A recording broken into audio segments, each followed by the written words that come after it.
Argentine মহাতারকা Lionel মেসির record ইতিহাস থেকে লাইভে এসে একই বললেন কিলিয়ান এমবাপ্পে। বিস্তারিত জানুন ভিডিও জুড়ে।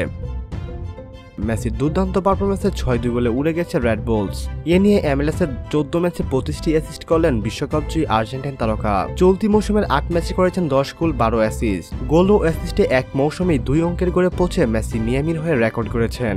ম্যাচটিতে দ্বিতীয় অর্ধে 5টি অ্যাসিস্ট করেছেন মহাতারকা, যা এক অর্ধে সর্বোচ্চ গোলের সহায়তা করার রেকর্ড। এমনকি লিগের ইতিহাসে প্রথম কোন খেলোয়াড় হিসেবে 6 গোলের অবদান রাখলেন তিনি। লিওনেল মেসির এমন অ্যাসিস্টের রেকর্ডে তিনি লাইভে এসে রীতিমতো প্রশংসা করেছেন কিলিয়ান এমবাপ্পে। ফ্রান্সের তারকা বলেন, মেসি মানুষ না, মেসি অলৌকিক শক্তির অধিকারী। সে তার দক্ষতা এবং কারুকার্যে নিখুঁতভাবে অ্যাসিস্ট এবং গোল করতে জানে, যা সত্যি আপনাকে মুগ্ধ করবে। আমি যখন পিএসজিতে মেসির সঙ্গে খেলেছি, প্রতিনিয়তই তার অ্যাসিস্ট এবং গোল উপহার দেখে মুগ্ধ হয়েছি। তার সঙ্গে খেলার সবচেয়ে বড় বৈশিষ্ট্য হচ্ছে সে যেভাবে অ্যাসিস্ট করায় তাতে মুগ্ধ হয় খেলোয়াড়রা। আর আমিও তো মেসির অ্যাসিস্ট থেকে রেকর্ড করেছি, যা ইতিহাসে বিরল। জেনে রাখা ভালো যে পিএসজিতে যখন মেসি খেলতেন তখন ম্যাচ শুরুর 30 সেকেন্ডের মাথায় মেসির অ্যাসিস্ট থেকে গোল করেছিলেন কিলিয়ান এমবাপ্পে।